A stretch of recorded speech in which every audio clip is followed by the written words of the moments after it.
Bonjour, bonnes gens. Alors aujourd'hui, nous sommes un jour particulier, nous sommes le 20 janvier 2021. Alors, pour ceux qui suivent l'actualité, vous savez ce qui se passe. Il y a la cérémonie d'investiture aux États-Unis et je voulais vous faire part de mes pensées par rapport à cet événement. Alors, bien entendu, vous avez tous euh, vu ce qui s'est passé au Capitole avec le 6 janvier. Vous êtes tous au courant des élections américaines, des soupçons ou non fondés ou non de fraude électorale. Je ne vais pas me prononcer dessus puisque des milliers de gens se prononcent dessus, chacun avance son opinion. Je vais juste poser une question. Quand vous avez des chiffres de participation électorale qui dépassent les 100% des électeurs qui sont inscrits sur les listes, à condition que cette information soit vérifiée, et ça c'est par rapport à 4 ou 5 États, ça pose question quand même. Le moindre des choses, c'est qu'on puisse dire, oui, là, c'est quand même, ça met la puce à l'oreille. Bon. Indépendamment de ça, on a le suivi voilà, narratif. Hein, bon, voilà, Trump et son équipe sont d'avis qu'il y a une fraude électorale massive. Beaucoup d'électeurs de Trump partagent cet avis, se rendent au Capitole le 6 janvier, ça se tourne mal, etc., etc. Bon. Alors maintenant, nous sommes le 20 janvier, et ce qui va se passer, c'est, d'après ce que j'ai compris, c'est que la garde nationale est présente à Washington et qu'il n'y a pas de public. Il y a 15 000 soldats, il n'y a pas de public. Bien sûr, il y a l'administration, la nouvelle administration Biden avec sa vice-présidente, etc. Et puis, l'investiture va se dérouler sans public. Apparemment, il va y avoir des dizaines de milliers de drapeaux qui vont être déployés en lieu et place du public. Alors voilà ce que ça suscite chez moi, cette information, c'est que je me dis que quand un dirigeant d'un pays démocratiquement élu, en tout cas jusqu'à preuve du contraire démocratiquement élu, a peur d'une partie de son peuple au point qu'il fasse sa cérémonie d'investiture sans public, c'est qu'il y a vraiment un hic. Voilà. Quoi qu'on pense du déroulement des élections, il y a un hic. Si on est en démocratie et qu'on a la confiance, etc., voilà. Moi, qui ai un petit peu de recul, j'essaye toujours de prendre un petit peu de champ. Je regarde ce qui se passe par rapport à l'histoire. L'histoire, bon, j'ai évoqué aussi l'œuvre de Montesquieu qui est l'esprit des lois. Montesquieu décrit dans son livre que ce qui définit le despote, c'est le prince qui fait assouvir son bon plaisir par l'intermédiaire d'un vizir, d'un ministre, et que toutes les décisions sont prises en catimini, et que tout ce qui est impopulaire est délégué par le prince à ses vizirs, et que le prince jouit de son bon plaisir. Et ça, c'est la définition du despote. Euh, alors, je ne dis pas que Biden est un despote, mais le fait qu'un dirigeant soit impopulaire pose des questions sur ce dirigeant lui-même et sur le système qui permet, ou qui, disons, soutient un tel système de gouvernance. Alors, nous avons en France un président qui lui-même, depuis maintenant des semaines, prend des décisions en faisant convoquer le Conseil national de défense, qui est normalement prévu en cas de guerre, où il fait réunir l'état-major, qui fait réunir les services de renseignement, qui fait réunir le ministre de l'Intérieur, le Premier ministre et le ministre de la Santé. Vous voyez que vous avez, je ne dis pas un carteron, mais quelque chose d'avoisinant, peu de personnes pour prendre des décisions qui ont un impact national. Et ça se rapproche beaucoup de l'image qu'on a du despote. Pas de conseil de ministres, pas de parlement, pas de débat parlementaire, rien. Des décisions qui sont prises et qui sont transmises au préfet, qui font à exécuter les ordres d'en haut. On n'est plus dans un processus démocratique. Nos princes, qu'ils soient français ou états-uniens, en l'occurrence, fraîchement élus, ont l'air d'avoir tellement peur de leur propre peuple, ou du moins d'une partie de ce peuple. Donc en l'occurrence pour Macron, c'est les gilets jaunes, mais pas seulement. Et puis pour Biden, on voit que c'est les partisans de Trump. Ils ont tellement la paranoïa d'une partie de leur population, tout en revendiquant vouloir être leur chef hiérarchique à tous, le chef de l'exécutif élu par tous ou pour tous, soi-disant, qu'ils éloignent la foule d'eux-mêmes.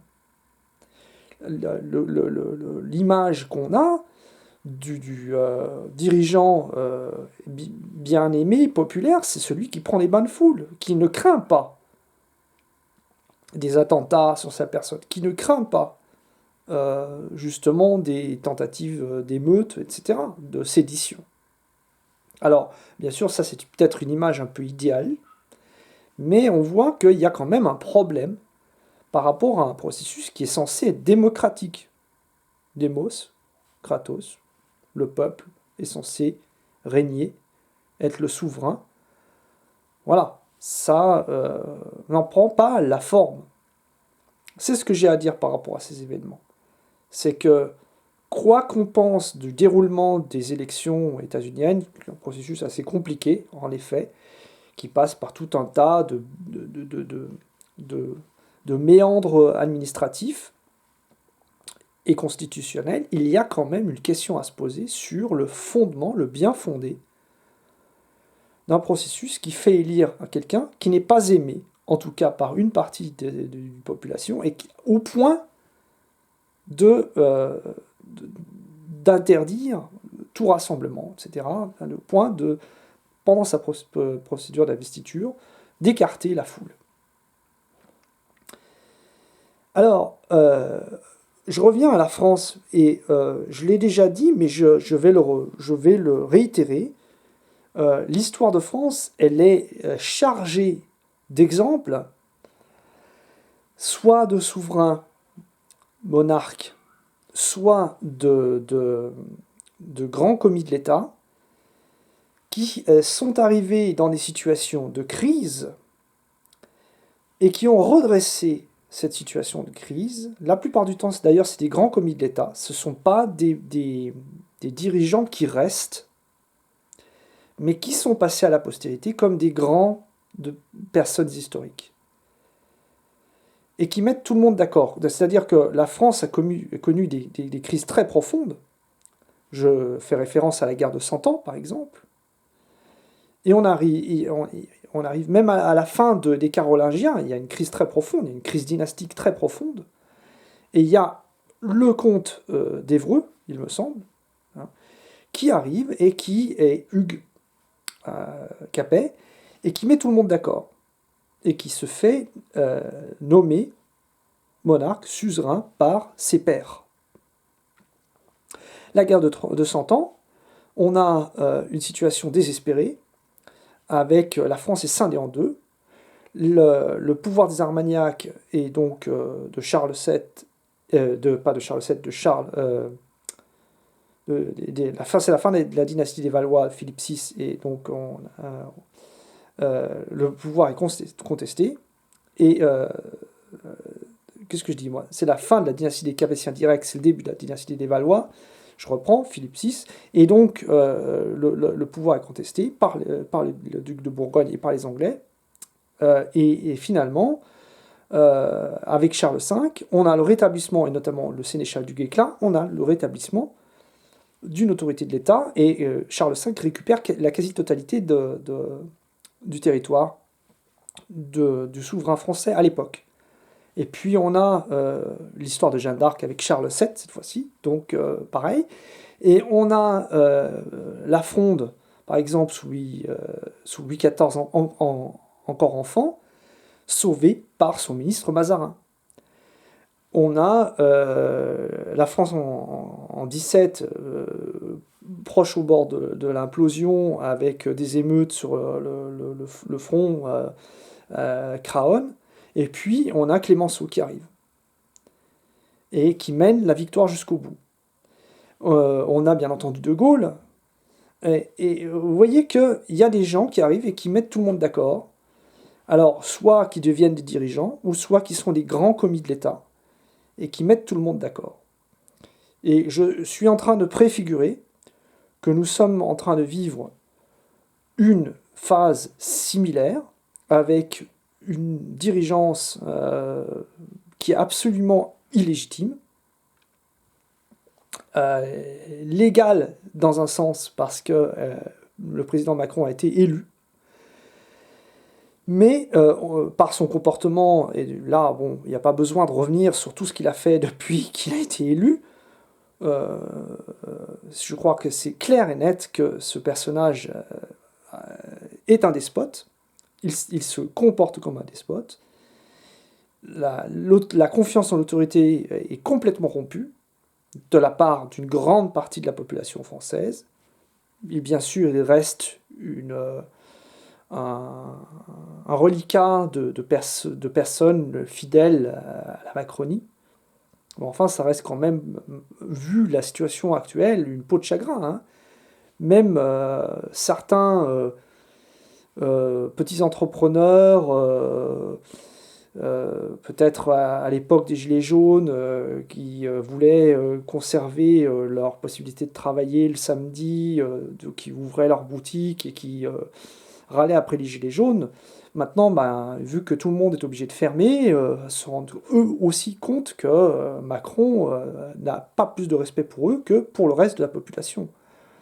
Même, je pense, actuellement, beaucoup de personnes qui sont dans les forces de l'ordre se rendent compte que Macron ne les respecte pas eux non plus, et qu'il les a envoyés au charbon pour protéger sa petite personne, et puis les quelques personnes qui l'ont mis au pouvoir, et les quelques personnes qui le soutiennent. Mais visiblement, beaucoup de forces de l'ordre, je pense, se posent des questions actuellement. Et donc, quand on en arrive à une situation comme ça, inutile de reprendre, je recite René Girard, sur la violence mimétique et sur le bouc émissaire, mais effectivement, on arrive à une situation où les tensions entre les différentes couches sociales et les tensions sont telles qu'il va falloir effectivement passer par la résolution d'une crise. Et cette résolution d'une crise passera, parce que c'est une spécificité française, par le fait qu'une personne, je ne dis pas providentielle, mais une personne arrivera et mettra tout le monde d'accord. Et ça, je pense que c'est d'abord l'histoire, c'est notre patrimoine historique et social qui nous le raconte, et puis c'est la configuration. Voilà. Alors, je voulais profiter de cette date qui est sans doute phare. Alors, des gens pronostiquent, j'entends des informations comme quoi il y aurait un renversement de retournement de situation de dernier retour, de dernier recours. Bon, je pense qu'il ne faut pas non plus, enfin, sans exclure cette possibilité, les coups de théâtre, l'effet théâtral comme ça, bon, c'est bien beau pour la fiction, la réalité est souvent plus complexe et plus difficile à aborder que, bon, voilà. D'aucuns disent, oui, voilà, puisqu'il y a des militaires, Trump va faire agir les militaires, va faire arrêter tout le monde. Je pense que ça serait très compliqué pour Trump de toute façon, parce que si il faisait intervenir les militaires, ben, on pourrait l'accuser à juste titre de faire un putsch, justement. Donc, toute la crédibilité qu'il a actuellement, c'est qu'il a un soutien populaire aux États-Unis, important, et pas que aux États-Unis, et justement parce que il fait mine au moins de respecter les institutions. C'est ce qu'il dit. Après, voilà, mais c'est ce qu'il en dit. Si justement il faisait un coup de force, il mettrait en jeu toute cette crédibilité.